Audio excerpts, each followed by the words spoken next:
वो मैं ये कह रहा था कि अगर आपने हमारा चैनल अभी तक सब्सक्राइब नहीं करा तो अब भी कर दो, नहीं तो बड़ा पछताओगे, बड़ा पछताओगे। होली है।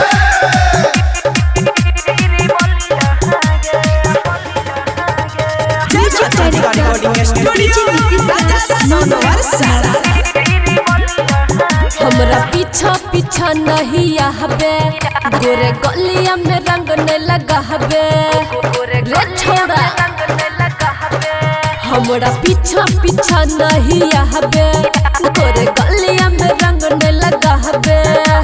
खेलैला होली पुष्पा तोहर आइलो तोरे गलिया गे, रंगे दे गोरे गोरे गलिया पन हमारो सिरी बलिया गे, रंगे दे गोरे गोरे गलिया पन हमारो सिरी बलिया गे।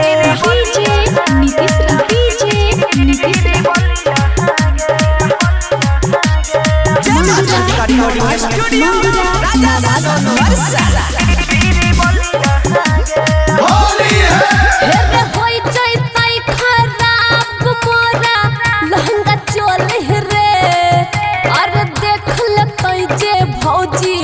बोल लगता है बोली रे, समझल करी बाबू।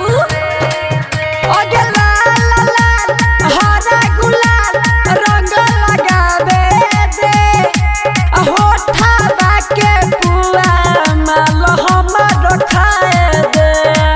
हे रे इने उने जे हाथ लगई भी चल जाई तो बोलिया रे। आगे रंगे दे गोरे गोरे गलिया पन हमारो सिरी बलिया गे, रंगे दे गोरे गोरे गला हाली पुष्पा के सिरी बलिया गे। डीजे नीतीश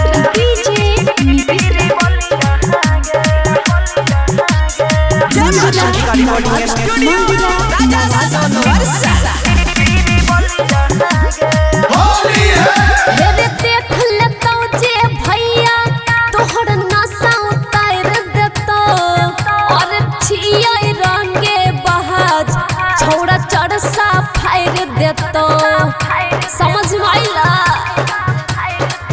आगे लड़तो योदी भैया हम ओकर से लड़बागे, होलिया के मजा बाकी लाइए के रहबोगे। हेरे राइटर अजैया ये है लगन में जैते हमर डोलिया रे। आगे सूरज के रंग दही गलिया गे, पुष्पा के सिरी बलिया गे, और रंगे दे गोरे गोरे गलिया गे, पुष्पा के सिरी बलिया गे। झुकबाऊ ना।